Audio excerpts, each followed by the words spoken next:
Hello, vintage outboard and motor fans. This is T Mike here in South Louisiana, making another video today. Today's video is going to be how to install and reinstall this control panel on the shift handle. One of my subscribers has requested how to have that done, so I thought I'd make a quick video. It's kind of a tricky thing for this control panel, how it slips on the handle. So if everybody's ready, here we go.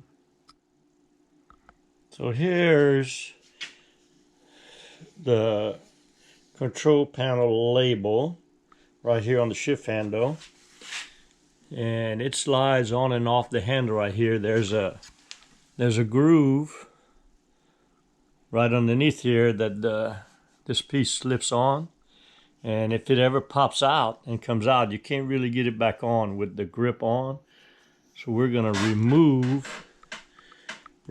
the grip, slide this piece off, and I'm going to show you how to reinstall it. So the handle grip comes off with a set screw right there. We're going to remove that now.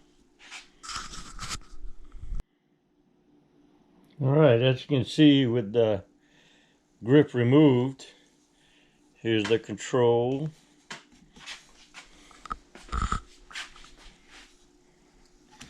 Piece that slides right off.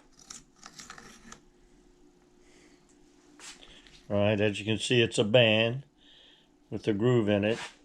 When you put it back on, if it does come off and slide back on you like that, it's going to be expanded. It's flexible, so it does expand. Right, so as I said, there is a metal protruding piece right here that this has to slide on. Right, so I'm going to take this and I'm going to tighten it up, squeeze it where it's hard to fit on. Then I'm going to slide it on till it fits right in the groove and it's tight, and then I'm going to put my handle back on. Alright, so as you can see, I've reinstalled the handle grip, and there's the reinstalled control panel band, and that's how that's done. I hope this helped you. See you next video. I hope you all enjoyed the video. Here at T Mike's Vintage Outboards, we're doing it one motor at a time. Please click on subscribe. I guarantee to provide weekly videos. Au revoir mes amis, and laissez les bon temps rouler.